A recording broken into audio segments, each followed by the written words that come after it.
Assalamualaikum warahmatullahi wabarakatuh. Di sini kami akan menjelaskan materi kriminologi tentang mazhab lingkungan. Sebelumnya, perkenalkan, nama saya Sinfa Ramadhani dengan NIM 444.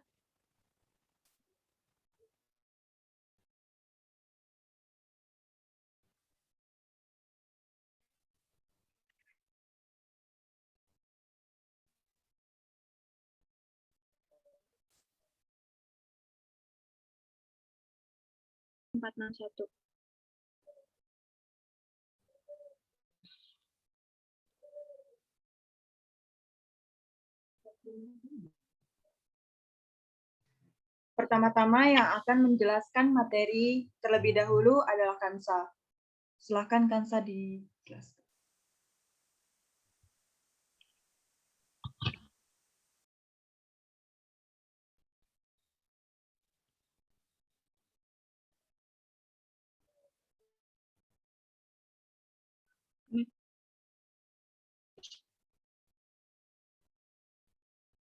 Di sini saya akan menjelaskan tentang kriminologi. Kriminologi berasal dari kata crime, yang artinya adalah kejahatan, dan logos, yang artinya ilmu. Kriminologi sangat berkaitan erat dengan kejahatan. Sehingga kriminologi merupakan ilmu yang mempelajari tentang kejahatan dan tindak kriminal. Pengertian kriminologi juga ada yang menurut para ahli, yaitu menurut W.A. Bonger, kriminologi adalah ilmu pengetahuan yang bertujuan menyelidiki gejala kejahatan seluas-luasnya. Yang kedua, menurut Sutherland, kriminologi adalah keseluruhan ilmu pengetahuan yang bertalian dan dengan berkaitan kejahatan sebagai gejala sosial dan mencakup proses pembuatan hukum, pelanggaran hukum, dan reaksi atas pelanggaran hukum. Next.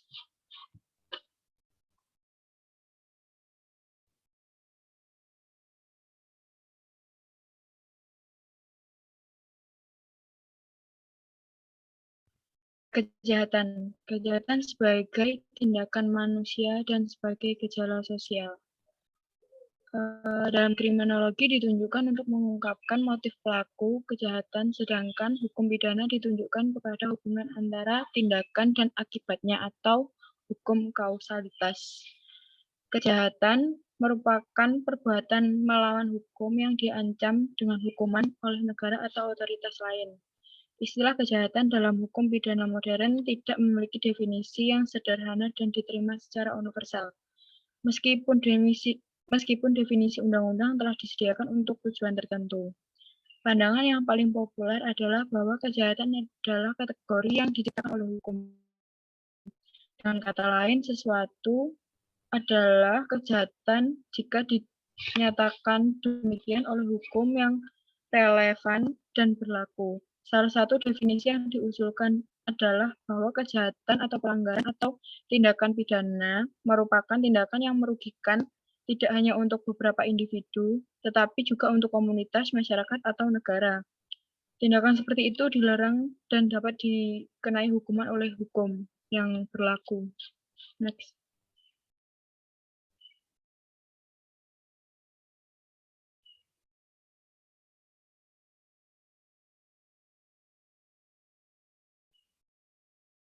Berikut merupakan beberapa contoh tindakan kejahatan yang dapat dikenai sanksi hukum.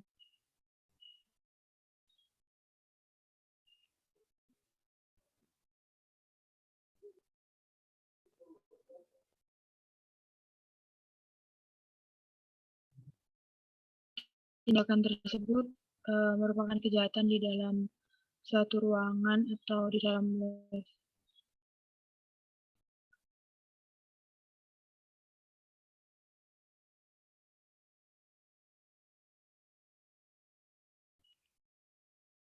Si penjahat mengambil paksa tas perempuan tadi.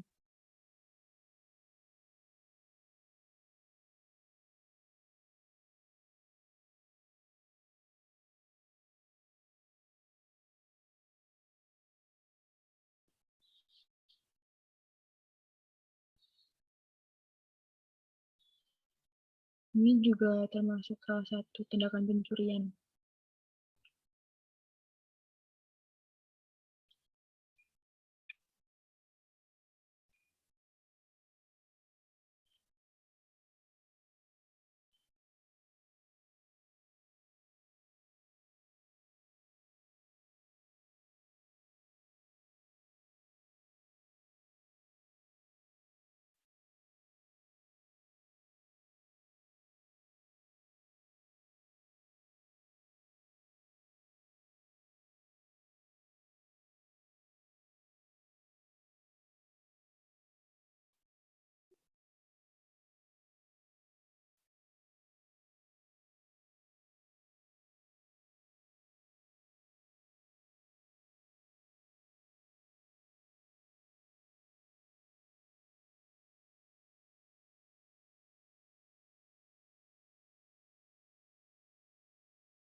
Terekam jelas bahwa si pelaku mengambil salah satu barang di toko tersebut.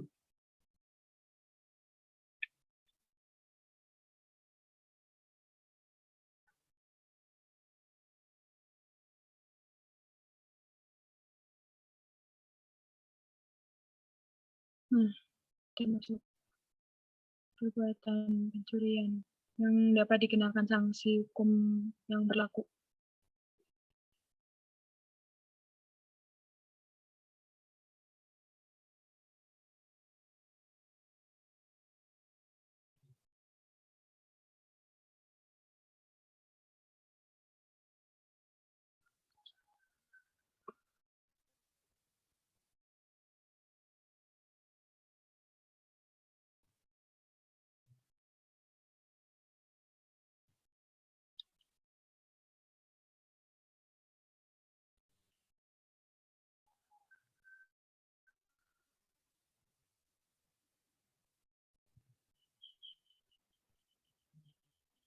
Next set selanjutnya Jason.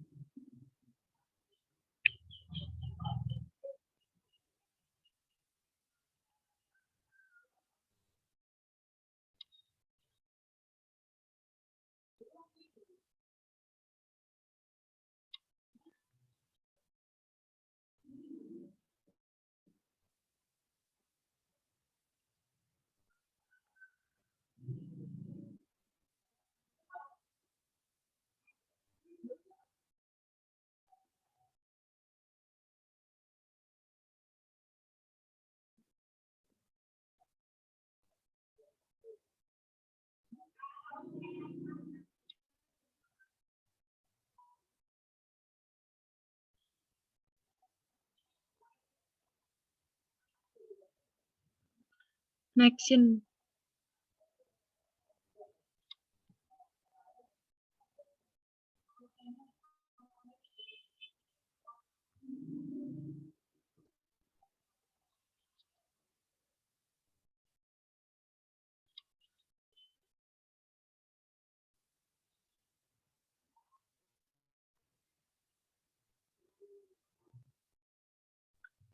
Ruang lingkup kriminologi dibagi menjadi 4, yaitu kejahatan, perilaku menyimpang, dan kenakalan yang pertama.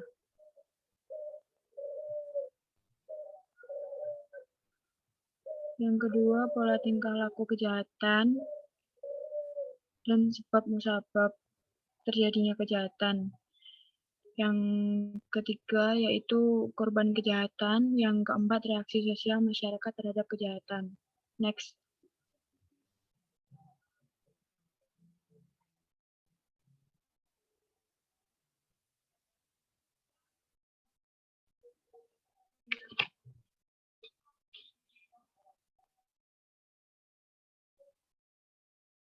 Faktor yang memicu perkembangan kriminologi.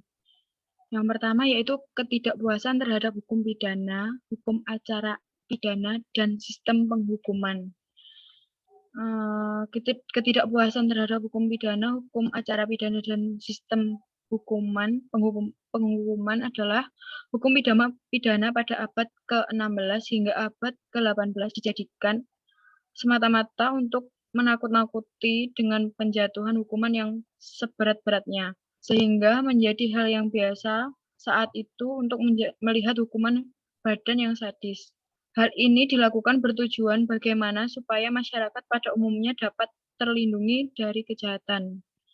Dalam hukum acara pidana, tersangka diperlakukan selayaknya barang untuk diperiksa. Dilakukan dengan rahasia tergantung keinginan si pemeriksa, sehingga hak-hak tersangka dilanggar secara total. Selanjutnya, muncul gerakan anti terhadap sistem tersebut. Yang kedua, yaitu munculnya penerapan metode statistik. Statistik adalah pengamatan massal dengan menggunakan angka-angka yang merupakan salah satu faktor pendorong perkembangan ilmu-ilmu secara sosial. Quetelet, yaitu ahli ilmu pasti dan sosiologi dari Belgia yang pertama kali menerapkan statistik dalam pengamatannya tentang kejahatan. Dia yang membuktikan pertama kali bahwa kejahatan adalah fakta kemasyarakatan dalam pengamatannya.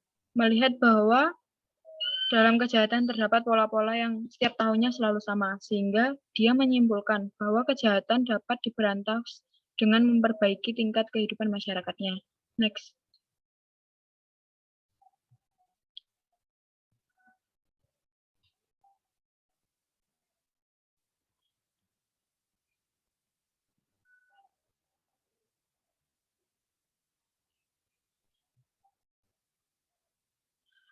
Aliran kriminologi dibagi menjadi 4. Yang pertama yaitu aliran klasik. Aliran klasik adalah label umum untuk pemikir tentang kejahatan dan hukuman di abad ke-19 dan awal ke-18.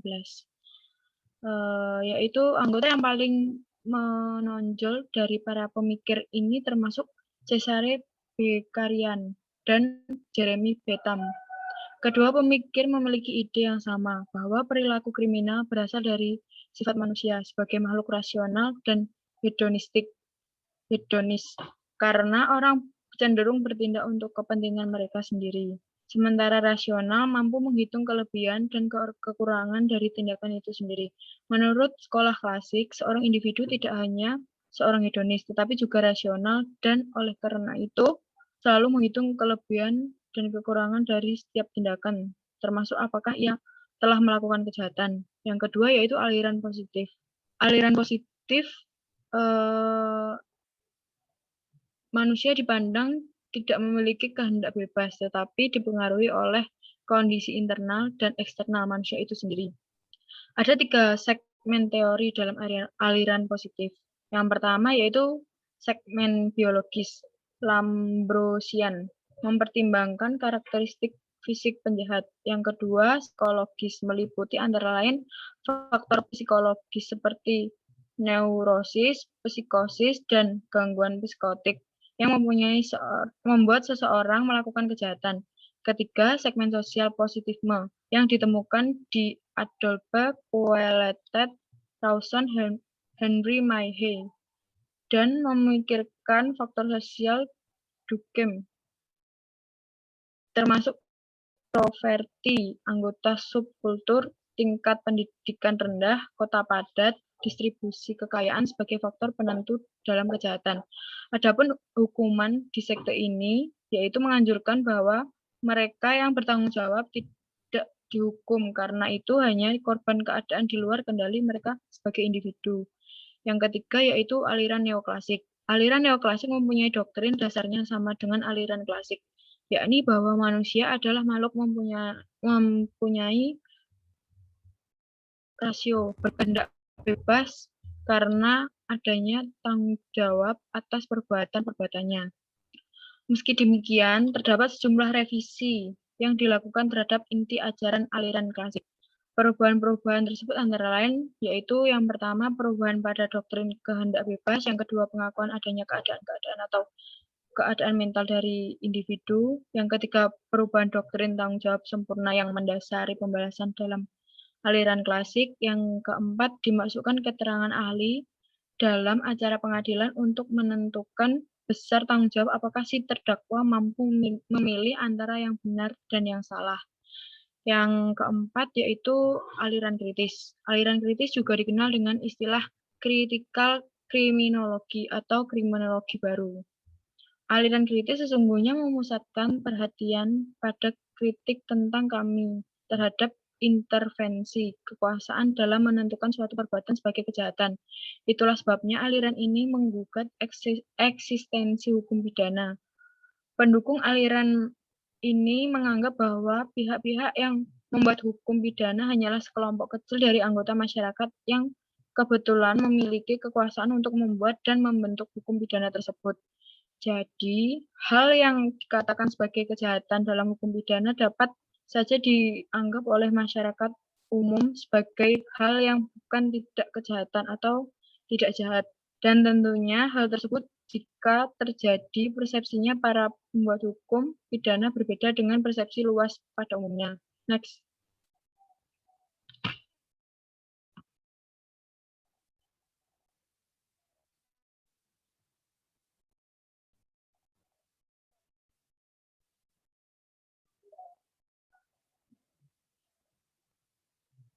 Next. Mazhab Itali atau aliran biologi kriminal. Mazhab ini dipelopori oleh seorang sarjana yang bernama Lombroso. Menurut ajaran kriminologi Lombroso, ialah manusia lahir telah ditakdirkan sebagai penjahat. Penjahat menurut pandangan Lombroso mempunyai tanda-tanda tertentu. Sebagai pertanda, jenis manusia tersendiri dilihat dari segi antropologinya. Mereka memiliki kelainan tengkorak, keganjilan dalam otak seperti hewan, roman mukanya berbeda dengan manusia biasa, tulang rahang lebar, muka mencong, tulang dahi melengkung ke belakang, kurang peka perasaan, dan menyenangi tatauge atau orang primitif menyukai tatauge. Banyak sarjana yang tidak sependapat dengan Lombroso. Umumnya yang menentang mazhab ini adalah mereka yang menganut mazhab lingkungan. Salah seorang penganut mazhab lingkungan yang melontarkan sanggahan terhadap mazhab ini adalah Gitret, yang antara lain menyatakan kejahatan bukanlah suatu gejala yang antropologis, tapi sosiologis, yang seperti kejadian-kejadian masyarakat lainnya dikuasai oleh peniruannya. Selanjutnya akan dilanjutkan oleh Sinfa Ramadhani.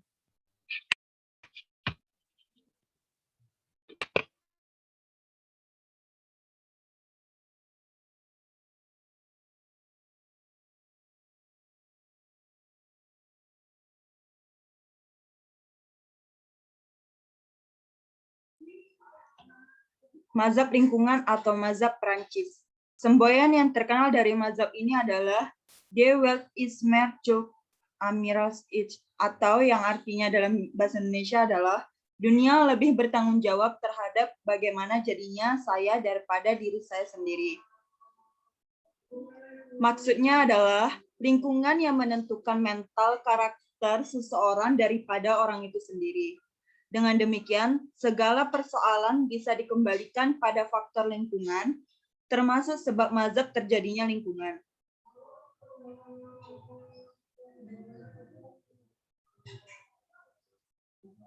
Contohnya yang pertama adalah yang lingkungan yang memberi. Kesempatan tokohnya adalah Lakasakni. Teori ini mengatakan bahwa yang terpenting adalah keadaan sosial sekeliling kita. Keadaan sosial sekeliling kita adalah suatu pembenihan untuk kejahatan. Lakasakni menyamakan bakteri dengan penjahat dan tubuh manusia dengan masyarakat. Diibaratkan tubuh dengan bakteri, tubuh adalah masyarakat yang lemah memberi kesempatan bagi bakteri, bakterinya yaitu penjahat, untuk berkembang dan menyebabkan sakit. Jadi penyebab kejahatan adalah masyarakat atau lingkungan sosial yang memberi kesempatan. Yang kedua adalah lingkungan yang memberi. Contoh tokohnya adalah Gabriel Tarde pada masa tahun 1843 sampai 1904.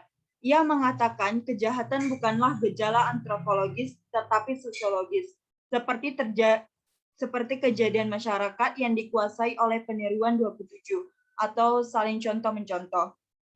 Demikian juga kejahatan merupakan hal peniruan dalam lingkungan pergaulan hidup. Teori ini dapat pula disebut dengan teori imitasi.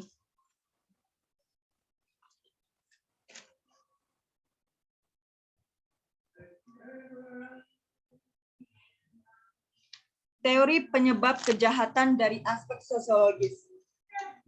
Teori tersebut memiliki 3 teori, yaitu yang pertama anomi atau ketiadaan norma, yang kedua adalah cultural deviance atau penyimpangan budaya, dan yang ketiga adalah sosial kultural atau kontrol sosial. Teori anomi dan penyimpangan budaya memusatkan pada kekuatan sosial atau social forces yang menyebabkan orang melakukan aktivitas kriminal. Teori ini berasumsi bahwa kelas sosial dan tingkah laku kriminal saling berhubungan. Pada penganut teori anomi, beranggapan bahwa seluruh anggota masyarakat mengikuti seperangkat nilai-nilai budaya, yaitu nilai-nilai budaya kelas menengah, yakni adanya anggapan bahwa nilai budaya terpenting adalah kesuksesan dalam ekonomi. Karena orang-orang kelas bawah tidak mempunyai sarana-sarana yang sah atau legitimate means untuk mencapai tujuan tersebut, seperti gaji tinggi, bidang usaha yang maju, dan yang lain-lain. Mereka karena tujuan tersebut, mereka menjadi frustasi dan beralih menggunakan sarana yang tidak sah. Lain halnya dengan teori penyimpangan budaya yang mengklaim bahwa orang-orang yang dari kelas bawah memiliki seperangkat nilai-nilai yang berbeda dan cenderung konflik dengan nilai-nilai kelas menengah. Sebagai konsekuensinya, orang-orang bawah mengikuti sistem nilai mereka sendiri. Sedangkan sosial kultural atau kontrol sosial merujuk pada setiap perspektif yang membahas pengendalian tingkah laku manusia. Sementara itu, pengertian teori kontrol sosial merujuk kepada pembahasan delikuensi dan kejahatan yang dikaitkan dengan variabel-variabel yang bersifat sosiologis, antara lain struktur keluarga, pendidikan, dan kelompok dominan. Reis mengemukakan ada 3 komponen dari kontrol sosial dan menjalankan kenakalan remaja. Yang pertama adalah kurangnya kontrol internal yang wajar selama masa anak-anak. Yang kedua adalah hilangnya kontrol yang semestinya menjadi hal yang perlu difokuskan pada masa kanak-kanak.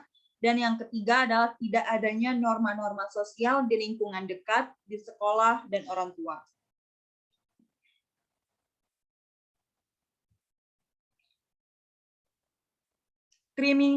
Menurut Michael dan Adler, kriminologi adalah keterangan mengenai perbuatan dan sifat dari penjahat, lingkungan mereka, dan cara mereka secara resmi diperlakukan oleh lembaga-lembaga penerbitan masyarakat dan oleh para anggota masyarakat. Dari pengertian tersebut, terdapat unsur-unsur kriminologi, yaitu yang pertama, kumpulan informasi atau keterangan tentang perbuatan kejahatan, dan yang kedua adalah kumpulan keterangan sifat kejahatan dan kumpulan dari sifat para pelaku kejahatan.